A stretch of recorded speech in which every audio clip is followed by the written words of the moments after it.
Hello, spooky friends. Welcome back. What the heck is going on in Mineral Point, Wisconsin? I feel like no one talks about it, and it's a really weird conglomeration of paranormal activity.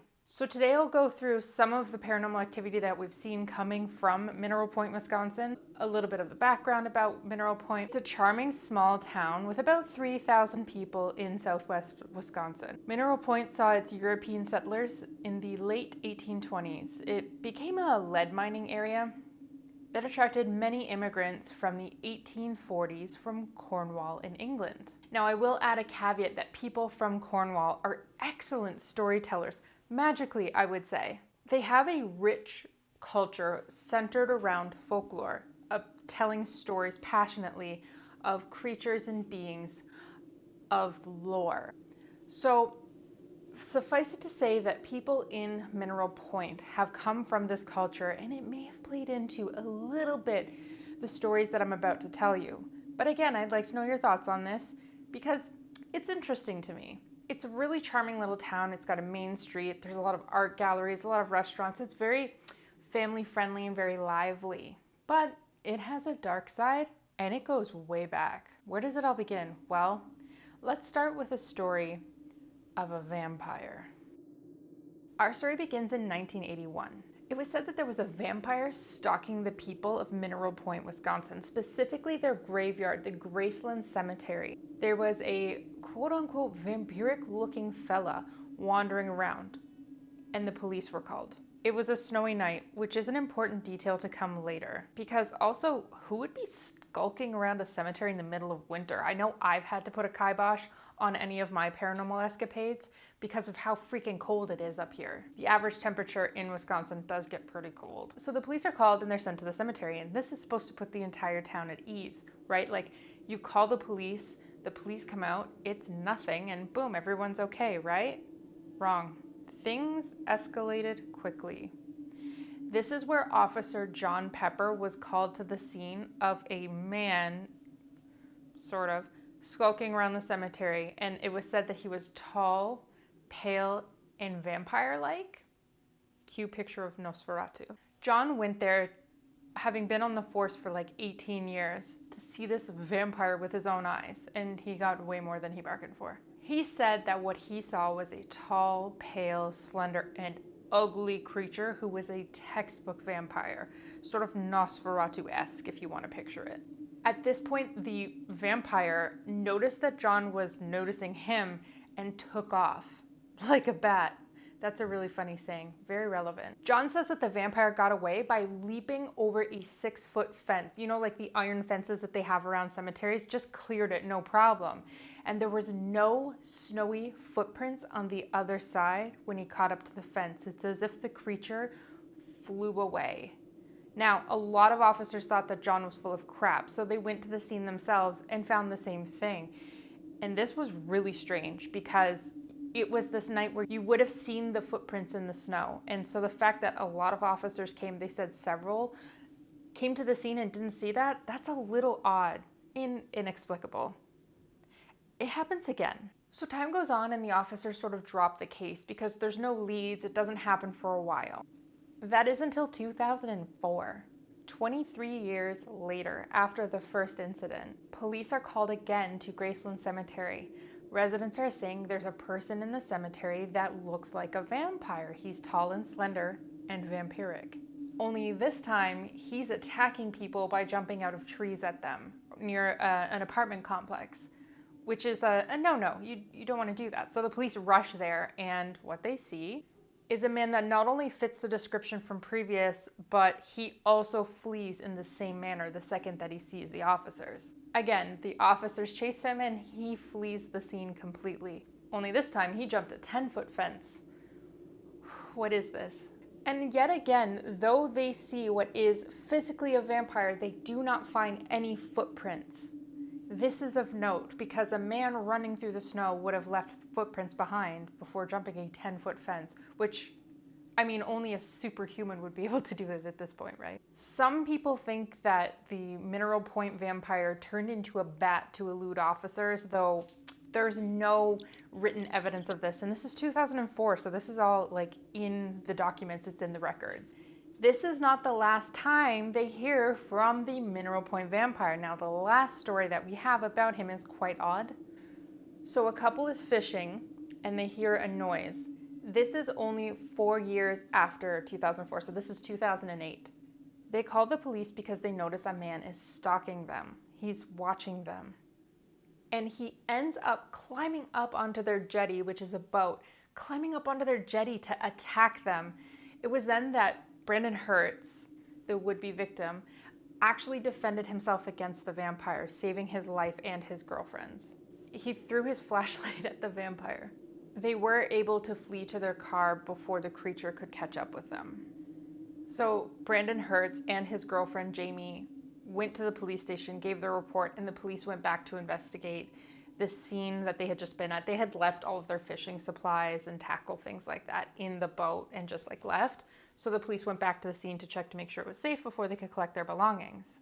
The first thing they noticed is that everything in the jetty, the hundreds and hundreds of dollars of fishing equipment, was left untouched. Apparently vampires have no use of fishing gear, so makes sense. The only thing absolutely missing from the scene was the flashlight that was thrown at the vampire. Not sure what he needed with it, but maybe he just wanted to light up the night. The only correlation I can find to this vampire being dangerous and attacking people, the only really large issue is that also during the time of 1981, 2004, and 2008, there were a larger amount of people going missing in Wisconsin. So a lot of people assumed that this vampire had something to do with it, or this vampire person, or whatever the heck it was. This was so much of a problem in Wisconsin that they actually proposed anti-vampire laws. Yeah, they legislated vampirism in the entire state to sort of protect against and be able to prosecute a would-be vampire. Think about that. That's pretty crazy that the law got involved for that.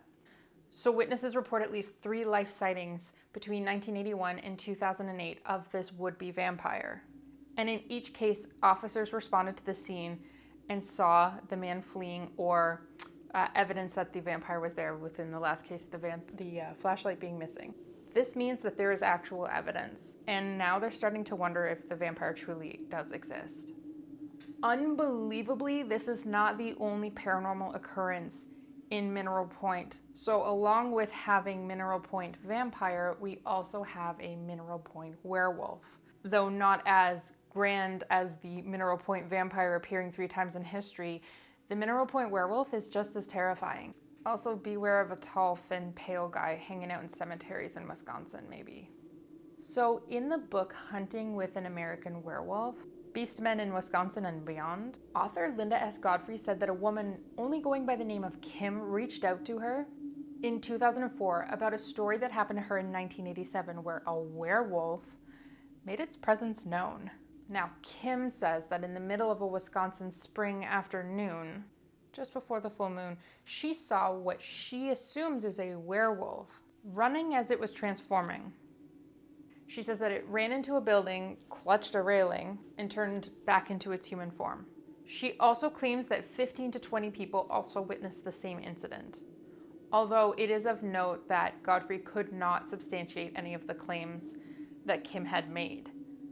So is this true? Could there have been also a werewolf in Mineral Point? And as if that wasn't enough, this area of Wisconsin also has a murderous phantom, a ghost, who kills.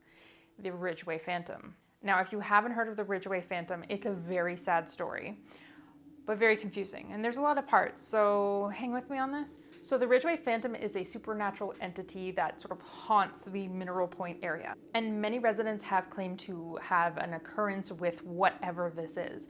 It changes from person to person as to what exactly they experience. Is it a headless man? Is it a young boy? Or is it just a shadow person? Here's a couple of stories that I found. Though I will say with a caveat that there is no substantial proof, and there's a reason for that. So let's dive into it. One specific ghost spent much of the 19th century haunting the Ridgeway.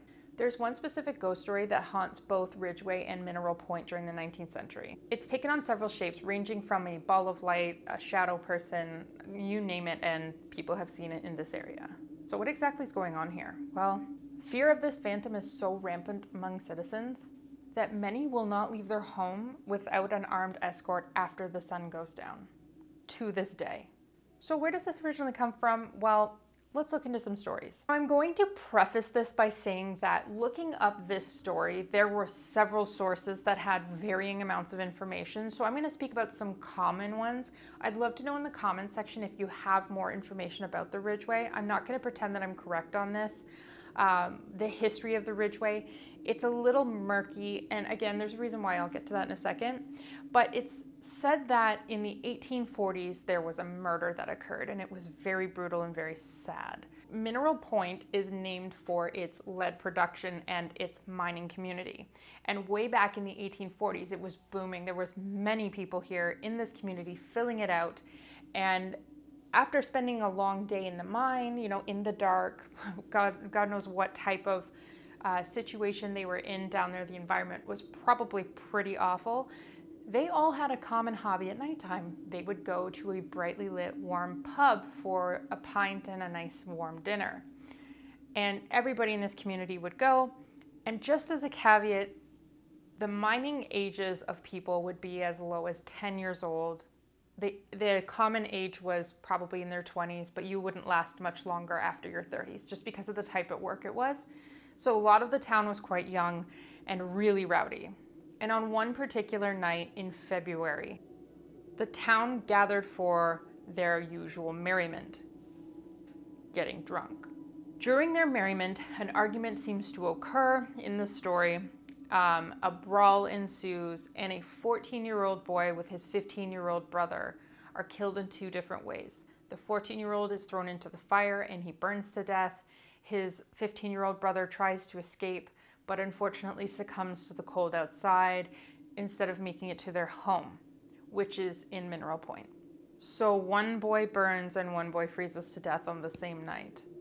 And the town sort of glosses this over, like it doesn't seem like there's any sort of retribution for these boys. Now, I looked for public record on these murders or on these people living there, and lo and behold, something happened in 1910 where the entire town burned to the ground. So all records of people that lived there before 1910 are completely lost. So everything is lost because everything was kept on paper and usually in one spot in an archive, and of course, so the town is no longer there, so the information on that is missing. However, the boys' original home still stands because of how far it was away from the central part of the town that burned. So that happened in 1840. Fast forward to 1850, a well-known doctor, very respected Dr. Cutler, is riding home on his horse and carriage through Ridgeway towards Dodgeville. Now, he's the first recorded person to have seen the ghost in the 1850s. He stated that what appeared to be out of nowhere, his story states that a shadowy figure suddenly appears on his wagon while he's driving past what's called the Walker home, which was where the two boys had lived. And he doesn't do anything about it. He's intoxicated, he's drunk, of course, and he sort of thinks that maybe his drunkenness has something to do with what he sees, but he tells the townspeople and they think he's crazy, even though he's a well-respected doctor. Although they did some of the hard stuff back then, so don't want to get demonetized, but drugs, hard drugs. After this story happens, people start to talk about being attacked while they're walking by or riding by the former boy's home, which is crazy. It escalates. People are telling stories right, left, and center about being attacked by a headless horseman, by a ball of light, by a shadow being that runs into the forest. It goes on and on. These stories keep coming out. Now, what is this really? Is this a story being blown up and people trying to get attention, or are they trying to keep people out of the mining town? Like, it's just so crazy, it just keeps going. The reputation gets worse and worse for this area. Gamblers and miners are now afraid to go around at nighttime by themselves. And being of both Welsh and Cornish backgrounds, these people are telling these stories with passion and with amazing details that come forward. The heritage is shining through, and magically so, they're manifesting more and more. It's chaos. Not only are there stories being passed around, but a bunch of pranks occur, causing a bunch of panic. But that still doesn't explain how the ghost starts killing people. Yeah, that escalates really quickly. So let's dive into the murders or the deaths. So at this point around 1870, people just start leaving Mineral Point and no one really knows why. Is it because mining sort of downturned? Because that's not applicable in the files. I didn't see any documentation to stipulate that, but people just start leaving Mineral Point. Maybe they're scared. And it's an epidemic, this Ridgeway phantom that they start to talk about. There's a home in Mineral Point called the Walker House, and it's very, very well known for being haunted. And a lot of people assume it's because of Walker Calvi and his execution in 1842. They think a lot of this activity occurred around the time of the boy's death and this execution, and Walker would have been really upset of anyone taking his home over after his death. He was a murderer, and his execution literally took place in that home, or just outside of it. And he was... So people assume that that's why he's a headless ghost. So people start disappearing during this time in the 1800s. They just straight up disappear and people start saying that it's the ghost. I mean, it could be like a serial killer, but they think it's a ghost.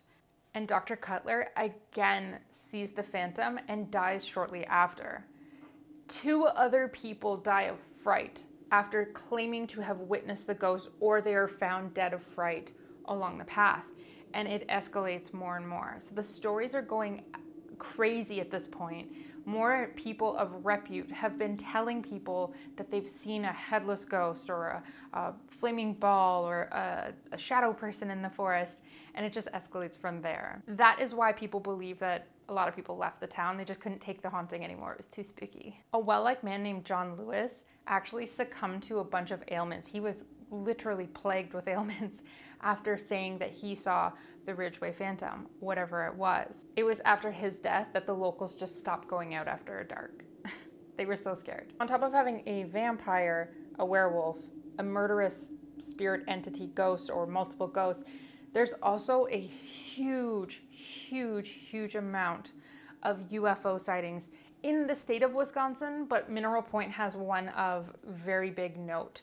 And if you do want to know more about UFO stories, specifically Wisconsin has like 1,000 a year, please let me know in the comment section. I'd love to talk about that if that's something that you guys are interested in. So this story is about a ball of light and a sheriff. So the local sheriff, he's really well known. He's very trustworthy. He witnesses a UFO sighting by himself. He said that the light appeared to be motionless at a high rate of speed in the sky, but it didn't make any sound. This happens in 1986, before modern day technology. It was not easy to explain back then, so he wrote down his entire experience. By July of 1986, the Department of Defense actually had to step in and investigate the amount of UFO sightings that occurred during the time that Jay said he originally saw a UFO. This bright light, this soundless thing in the sky that's inexplicable. There is so much debate online about what exactly is going on in Wisconsin and why people are seeing UFOs. Some people think it's like one person says they see it, so multiple people say they saw it. Other people say it's just light refraction in the sky, or it has something to do with the mines or something along the lines of. It's unknown why Wisconsin is such a hotbed. There are many reports of zigzagging lights, patterns burnt into the ground, patterns burnt into the fields, even people claiming to have been abducted. Such is the case when Chad Lewis, a renowned paranormal investigator, interviewed a couple with the last name Bloomer when they believed that they had sincerely encountered a extraterrestrial being.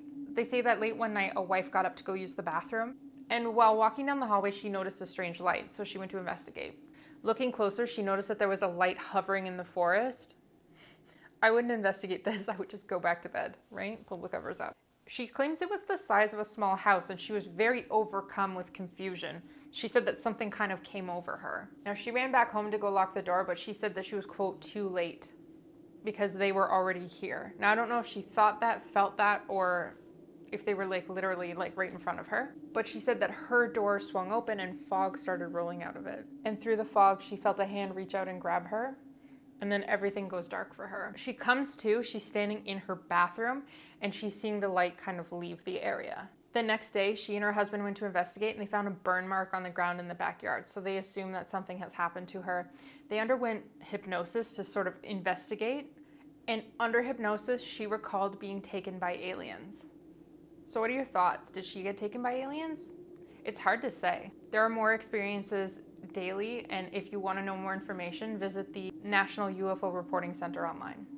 So this was a little bit about Mineral Point. And again, a lot of the information was hard to find online because a lot of it is folk tales, a lot of it's lore, a lot of it's surmised, and a lot of it's retold again and again. Hey spooky friends, the end of the video would not render, so this is how we're gonna do it. So this place is definitely quite spooky. There's something definitely weird going on here as to all these occurrences. Like, are they stories, or is there something a little bit more spooky to this? I'd love to know your thoughts. Please put them in the comments section down below. Also be sure to like this video and subscribe for more spooky content. I'll see you in the next one.